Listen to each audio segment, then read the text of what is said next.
Assalamualaikum warahmatullahi wabarakatuh. Alhamdulillahirabbil alamin. Wa bihi nasta'inu ala umuri dunya waddin wassalatu wassalamu ala asrofil anbiya'i wal mursalin amma ba'du. Bapak Ibu kaum muslimin wal muslimat yang berbahagia, mari kita awali pertemuan kali ini dengan memanjatkan rasa syukur kehadiran Allah Subhanahu wa taala atas limpah rahmat serta hidayahnya pada kita sekalian, sehingga pada kesempatan sore hari ini kita bisa bersilaturahmi kembali dan bertatap muka kepada Bapak Ibu sekalian meskipun melalui media, sehingga pada kesempatan hari ini kita bisa melanjutkan tema-tema yang telah kita bahas beberapa waktu yang lalu, yaitu tentang pribadi Nabi kita Nabi Muhammad SAW. Namun sebelumnya juga kita sampaikan semoga senantiasa tercurah pada beliau sholawat serta salam kepada baginda Nabi Muhammad SAW, para keluarga dan para sahabatnya. Bapak Ibu yang berbahagia, kita sebagai umat muslim tentu berkewajiban ya untuk senantiasa mengidolakan beliau. Namun tentu tidak mudah karena kita jika tidak mengenal akan kepribadian beliau. Hari-hari kita selalu menyebut, hari-hari kita selalu mendengar nama beliau disebut oleh para ustadz, para MC dan sebagainya. Namun tentu tidak sedetail apabila kita kaji dengan sungguh-sungguh. Maka Bapak Ibu melalui kesempatan hari ini atau kesempatan ini kita akan kembali melanjutkan kajian kita, yaitu dari buku Syama'ilul Muhammadiyah atau yang kalau diterjemahkan yaitu Pribadi dan Budi Pekerti Nabi Muhammad SAW. Kita akan kaji tentang bab 3, yaitu tentang rambut beliau. Bahwa rambut Rasulullah SAW, kita bacakan hadisnya. Kana sa'ru Rasulullah SAW ila nisfil udhunai. Dari sahabat Anas bin Malik ya, diungkapkan oleh beliau bahwa rambut Rasulullah SAW itu mencapai pertengahan kedua telinga beliau. Ya, kedua telinga beliau diriwayatkan oleh Ali bin Hajar dari Ismail bin Ibrahim dan Humaid yang bersumber dari Anas bin Malik radhiyallahu an. Selanjutnya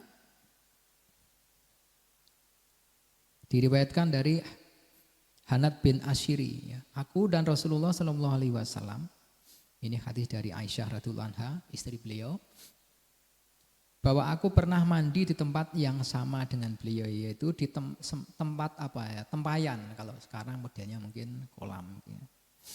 Maka saya lihat beliau memiliki rambut yang panjangnya sampai di atas bahu ya, jadi segini ya, di atas bahu dan di bawah telinga.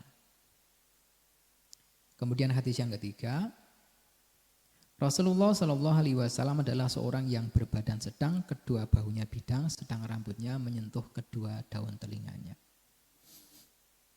Kaum muslimin rahimakumullah, dari cerita atau sejarah ini mengisyaratkan kepada kita sekalian kaum muslimin, khususnya bagi laki-laki. Maka tentang hal rambut ini ada beberapa hal yang perlu kita perhatikan. Bahwa bagi laki-laki itu maksimal panjang memelihara rambut itu adalah sebatas bahu. Jangan sampai di bawah bahu, kalau di bawah bahu itu sama-sama dengan menyerupai perempuan. Nah, sebaliknya kalau perempuan maka dicontohkan oleh beliau, jangan memotong rambut bagi perempuan kecuali sebawah bahu. Jadi kalau seorang perempuan ya memotong rambutnya di atas bahu sehingga terlihat tengkuknya, maka itu seperti menyerupai laki-laki. Nah ini, maka kaum muslimin rahimakumullah, perhatian bagi kita sekalian, bagi para laki-laki, maka kalau memelihara rambut itu panjang maksimal adalah sebahu saja. Kemudian kalau perempuan kalau memotong ya, jangan sampai di atas Jangan sampai terlihat tengkuknya sehingga itu terkesan menyerupai laki-laki. Kaum muslimin rahimakumullah, selanjutnya ya, beliau juga memberikan contoh bagaimana beliau ini ketika beliau memelihara rambutnya, yaitu dengan bersisir. Kuntu urajjilu ra'sa Rasulillahi sallallahu alaihi wasallam wa anna khaidun. Ya, aku pernah menyisir rambut Rasulullah sallallahu alaihi wasallam padahal aku sedang haid. Ini jadi diriwayatkan dari istri beliau Aisyah radhiyallahu anha, yang beliau mengutamakan demikian ya, bahwa aku di sini adalah Aisyah radhiyallahu anha menyisir rambut Rasulullah padahal beliau sedang haid, dalam arti yang haid adalah istri beliau Aisyah radhiyallahu anha. Diriwayatkan oleh Ishaq bin Musa al-Asy'ari, dari Ma'an bin Isya, dari Malik bin Anas, dari Hisham bin Urwah, dari bapaknya yang bersumber dari Aisyah radhiyallahu anha. Kemudian di hadis yang selanjutnya dalam suatu riwayat yang bersumber dari Anas bin Malik radhiyallahu anhu dikemukakan, karena Rasulullah sallallahu alaihi wasallam yuksiru dhahna ra'si wa nasiru haljiyatih wa yuksirul qira'ah hatta kana thawabar zayati. Selain dari hadis ini masih ada hadis yang semakna dengan hadis Bukhari bab pakaian. Dalam Sahih Muslim bab tentang haid.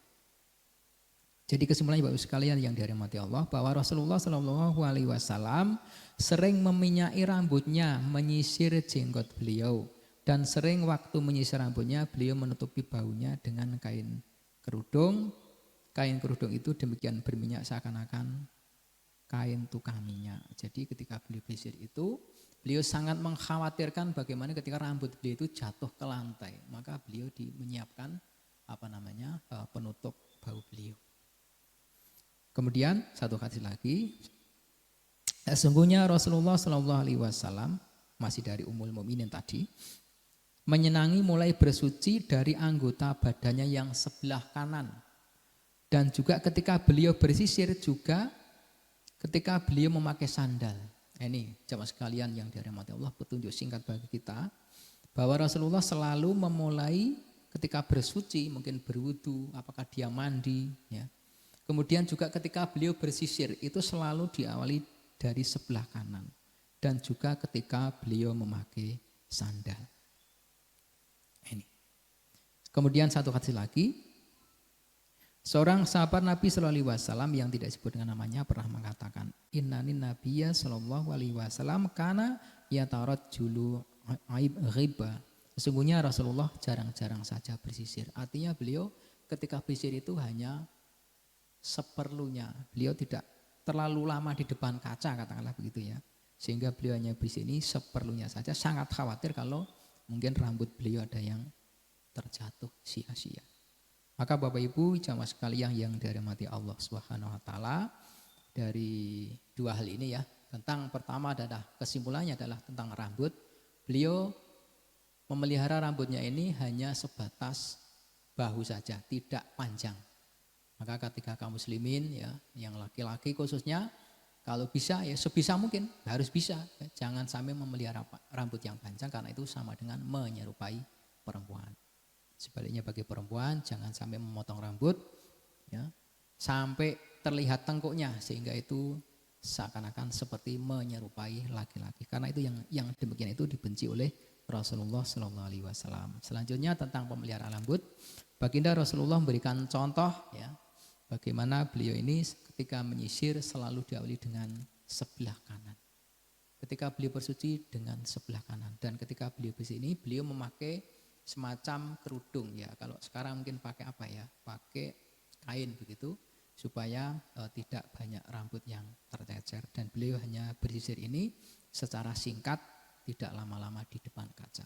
Barangkali demikian Bapak Ibu kajian singkat pada petang kali ini. Semoga dengan demikian kita bisa mencontoh apa yang telah beliau contohkan kepada kita. Demikian yang dapat kami sampaikan. Bila taufiq wal hidayah. Wassalamualaikum warahmatullahi wabarakatuh.